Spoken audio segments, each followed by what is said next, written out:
Pemirsa apa kabar? Saya Lili Suryati akan membawakan Warta Berita PTS tanggal 15 November. Pemilihan Presiden Indonesia akan diadakan tahun depan.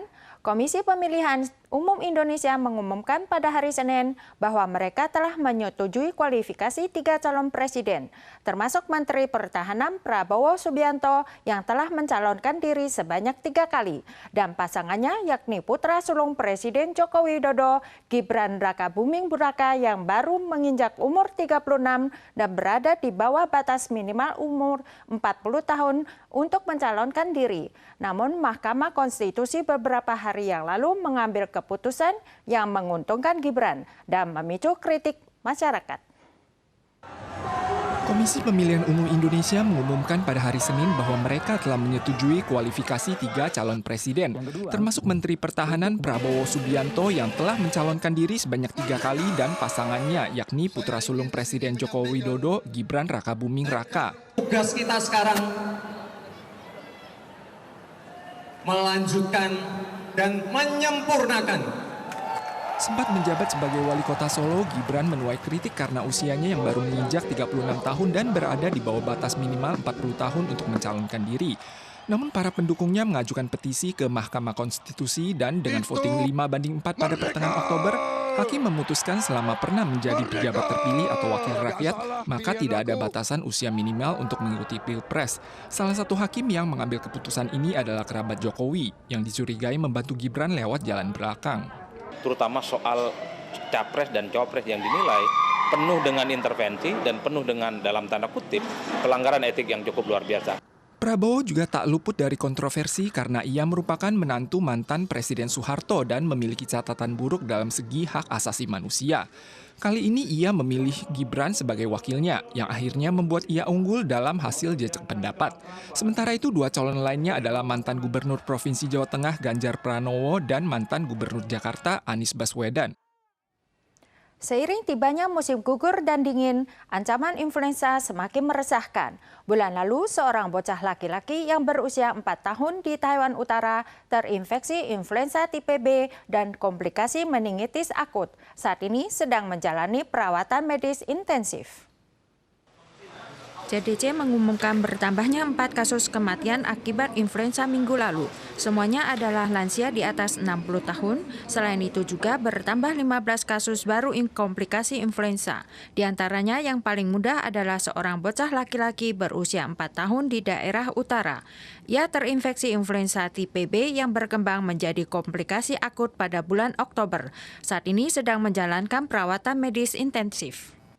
Sistem baru dana pensiun telah berjalan 18 tahun, namun dana tanggungan oleh majikan hanya sebesar 6% dan tidak pernah dinaikkan. Serikat Pekerja menghitung, pensiun setelah 30 tahun bekerja, majikan harus memberikan gaji 45 bulan menurut sistem lama. Namun sistem baru hanya memberikan gaji 21,6 bulan, tidak sampai separuh dari sistem lama. Serikat Pekerja hari ini menyampaikan keluhan di depan Yuan Eksekutif, menganjurkan pemerintah menaikkan tingkat tunjangan pensiun menjadi 9%. Sambil mengibarkan spanduk dan meneriakan slogan, Serikat Pekerja mendatangi Yuan Eksekutif untuk menyampaikan keluhan mereka. Karena mereka tidak puas dengan kenyataan bahwa dana tanggungan oleh majikan hanya sebesar 6% dan tidak pernah dinaikkan setelah 18 tahun penerapan sistem dana pensiun tenaga kerja yang baru. Serikat Pekerja menyampaikan sistem dana pensiun tenaga kerja yang baru menetapkan bahwa majikan hanya perlu menyalurkan minimal 6% ke rekening pribadi pekerja setiap bulannya. Dibandingkan dengan sistem dana pensiun tenaga kerja yang lama, syaratnya sangat berbeda. Bila dihitung pensiun setelah 30 tahun bekerja, majikan harus memberi gaji 45 bulan pada sistem yang lama. Namun pada sistem yang baru hanya memberikan gaji 21,6 bulan dan diberikan setiap bulan. Sedangkan sistem lama berdasarkan gaji rata-rata 6 bulan sebelum pensiun, yaitu saat gaji tertinggi, sehingga menimbulkan perbedaan besar antara dana yang diterima antara sistem yang lama dan baru. 我们的通货膨胀现在都很大嘛哈，可是你如果一直都6%的话，没办法支付未来的退休生活所必须支应的一些费用。 Menghadapi kendala dana pensiun yang tidak mencukupi di saat usia senja, Serikat Pekerja menyampaikan keluhan kepada Yuan Eksekutif, menganjurkan bahwa saat perusahaan tidak mau menaikkan gaji, pemerintah harus menaikkan tingkat tunjangan pensiun menjadi 9% untuk menjamin kehidupan pekerja setelah pensiun. Bagi warga yang suka makan jambu biji akan merasa harganya lebih mahal dibandingkan tahun lalu.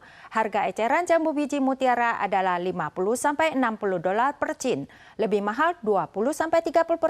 Utamanya disebabkan panen mengalami penurunan 70% dan berimbas pada pasokan melebihi permintaan. Diprediksi harga akan stabil kembali pada pertengahan bulan Desember. Tumpukan jambu biji terlihat sangat segar dan manis, namun harga per biji sekitar 32 dolar, lebih mahal 10 dolar dari sebelumnya. Saat ini adalah masa panen jambu biji mutiara di Changhua, namun yang harga sebelumnya sekitar 40 dolar per cin, saat ini naik menjadi 58 dolar per cin.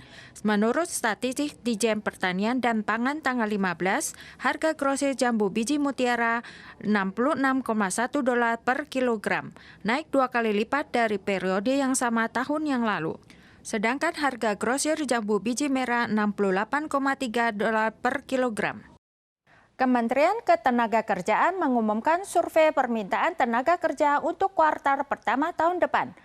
Di antaranya, permintaan tenaga kerja sektor konstruksi mencatat rekor tertinggi baru. Selain itu, sektor perhotelan dan catering juga mengalami krisis SDM. Menurut statistik Bank SDM, jumlah permintaan SDM bulan November menembus 1 juta selama 9 bulan berturut-turut, menunjukkan bahwa krisis SDM sebanyak 1 juta orang sudah menjadi hal yang biasa. Kementerian Ketenagakerjaan mengumumkan survei permintaan tenaga kerja untuk kuartal pertama tahun depan. Jumlah permintaan tenaga kerja pada Januari tahun depan diperkirakan mencapai 49.000 orang, diantaranya industri manufaktur membutuhkan 13.000 orang, sektor konstruksi membutuhkan 4.276 orang yang merupakan rekor tertinggi baru. Kebutuhan SDM industri dalam negeri meningkat tajam pasca pelonggaran pandemi, ditambah lagi dengan naiknya kebutuhan untuk menggantikan pekerja yang pensiun, sehingga permintaan di semua sektor terus berada pada level yang tinggi. 目前制造业状况受限于这个国际贸易它复苏的力道还是没有到很强。它人力需求当然还是各业别里面人数最多的。 Menurut statistik Bank SDM, jumlah lowongan kerja pada November menembus 1 juta. Berhubung telah melampaui angka 1 juta selama 9 bulan berturut-turut, hal ini menunjukkan bahwa krisis SDM sebesar 1 juta orang sudah menjadi hal yang biasa. Para pemirsa sekalian, sekian Warta Berita dari PTS. Kita sua lagi di lain kesempatan. Sampai jumpa.